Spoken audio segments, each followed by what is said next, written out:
اور کتنے بڑے وہ کہا جا رہا تھا کہ ہمارے ساتھ یہ ہوا اور اتنی لاشیں گری، اتنا یہ ہوا،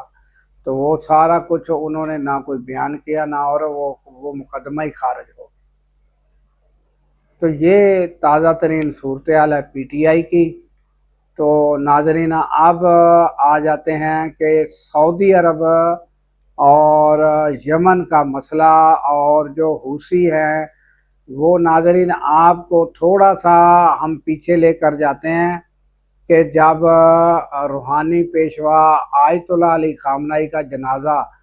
ہوا تو اس میں جنازے میں شرکت کے لیے دور دراز ممالک کے جو حکمراں، ان کے علاوہ بڑی تعداد میں، اور یہ تقریباً کچھ لوگ کہتے ہیں کہ 1 کروڑ کچھ 1.25 کروڑ لوگوں نے حصہ اس جنازے میں شرکت کی تھی۔ تو ناظرین اس میں جو ہے حوثی ایک طیارے میں اور سرکاری وفد بھی واپس جا رہا تھا، تو آپ کو پتہ ہے کہ یمن کے ایئرپورٹ پر سعودی عرب سے حملہ کیا گیا اور کچھ دیر پہلے ہی اس کو اڑا دیا گیا، تو وہ پھر وہاں لینڈ نہیں کر سکے۔ اس ٹائم سے اب تک جو ہے معاملہ کشیدہ ہے، اور پھر حوثیوں نے بڑی دھمکی دی تھی کہ ہم جو ہے اس کا بدلہ لیں گے۔ تو پھر اس کے بعد یہ مبینہ طور پر پتہ چلا اور بیان کیا گیا، اور واقعی جو ہے 2 آئل ٹینکر جو ہے سعودی عرب کے، ان کو نشانہ بنایا گیا، اور ناظرین یہ کہا جا رہا ہے کہ 1 آئل ٹینکر بچ کے واپس چلا گیا، ایک جو ہے وہ نشانہ بنا ہے، یہ بتایا جا رہا ہے۔ بہرحال یہ ہے کہ حوثیوں کی جانب سے بتایا گیا کہ 2 آئل ٹینکر جو ہے ان کو نشانہ بنا، اور جس کی مذمت پھر ہمارے وزیر اعظم شہباز شریف نے مذمت کی ہے، اور پھر یکجہتی کا یہ بھی اظہار کیا ہے کہ ان کو جو ہے یہ جو بحری جو آئل ٹینکر ہیں، ان کو محفوظ راستہ بنانے کے لیے بھی جو ہے اتفاق رائے کیا ہے سعودی جو ہے ولی عہد ان کے ساتھ۔ تو یہ صورتحال تازہ ترین یمن کے ساتھ، اور ناظرین ان کے پاس یہ معلومات ہوئی ہے کہ دی رائٹرز جو ہے، ان کی رائٹرز کی سٹوری ہے، انہوں نے بریک کی ہے خبر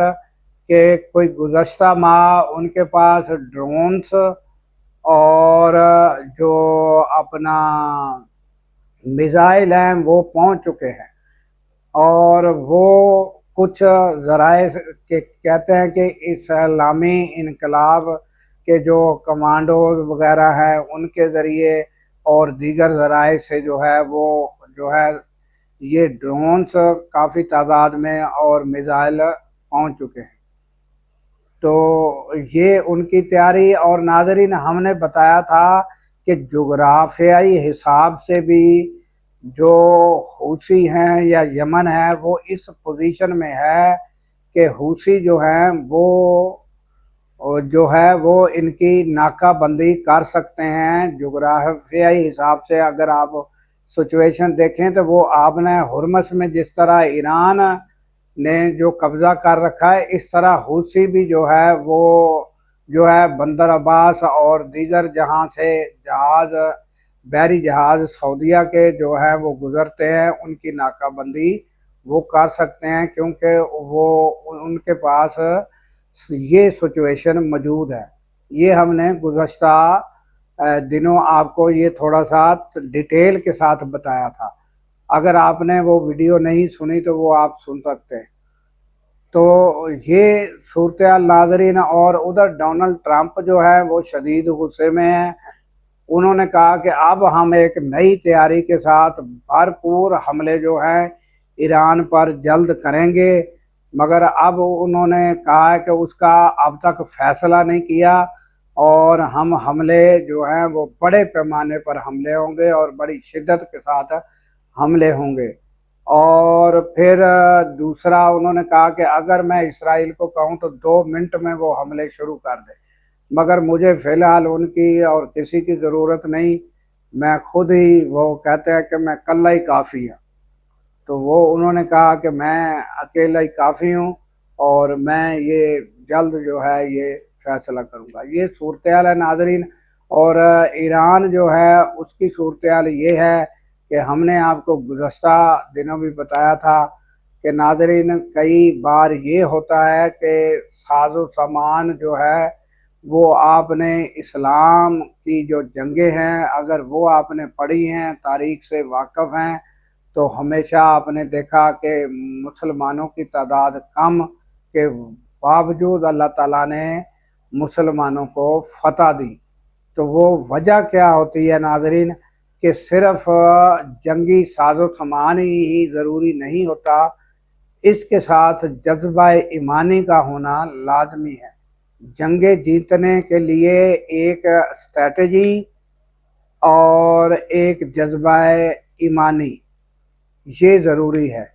اور بہتر اسٹریٹجی جنگ میں جو اختیار کرے گا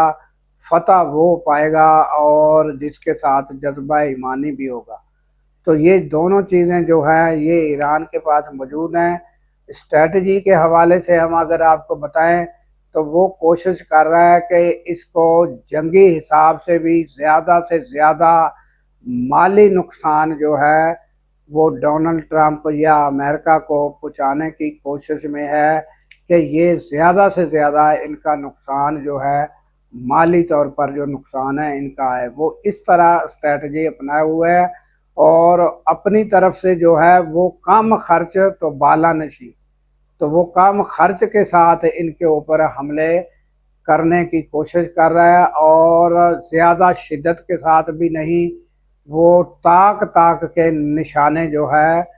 وہ مار رہا ہے، اور جو بھی ان کا میزائل ہے وہ ضائع نہیں جاتے،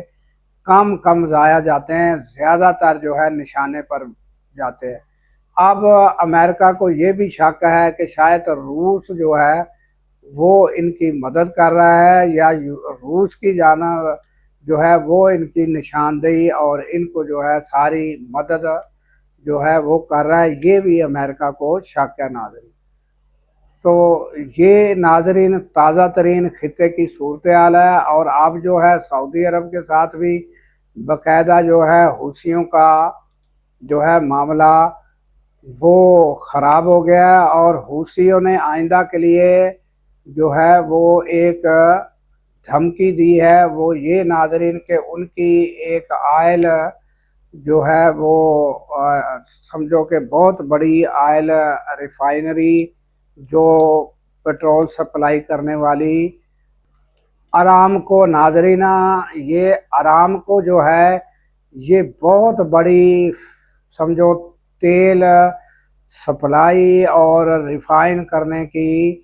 جو بہت بڑی سعودیہ میں اگر سمجھی جائے تو وہ ان کا ایک دل ہے سمجھو، تو اس کے لیے بھی دھمکی دے دی ہے حوثیوں نے کہ ہم اس پر میزائل حملے کریں گے۔ تو اگر اس پر خدا نہ کرے، ہم تو یہ چاہتے ہیں کہ جلد از جلد امن ہو، مگر اب جو سچویشن ہے اگر اس سچویشن میں اس پر حملہ ہو گیا تو پھر صورتحال کیا ہوگی، اور خطے میں جنگ کتنے بڑے پیمانے پر پھیلے گی، یہ آنے والے دنوں میں ناظرین دیکھنا ہوگا۔ تو دعا گو رہیں کہ یہ جو جنگیں ہیں جلد ختم ہوں اور دنیا بھر میں امن آ سکے۔ ناظرین ہم آپ کو ایران امریکہ جنگ یا یہ صورتحال کیوں بتاتے ہیں؟ وہ اسی لیے بتاتے ہیں کہ یہ ہمارے اوپر جو صورتحال اور پٹرول کا قیمتیں بڑھنا شروع ہوتی ہیں تو یہ کس وجہ سے ہوتی ہے؟ یہ جنگ کی وجہ سے ہوتے ہیں، اور اب تو مصیبت یہ ہے کہ روزانہ کی بیس پر تو اب تازہ ترین ہم آپ کو پٹرول کی صورتحال بتاتے ہیں کہ گزشتہ روز بھی تیل بڑھایا گیا، تو اب اس ٹائم پٹرول اور ڈیزل کی قیمت کہاں تک پہنچ چکی ہے؟ پٹرول 440 روپے تک اور کچھ پیسے، اور ڈیزل 378 روپے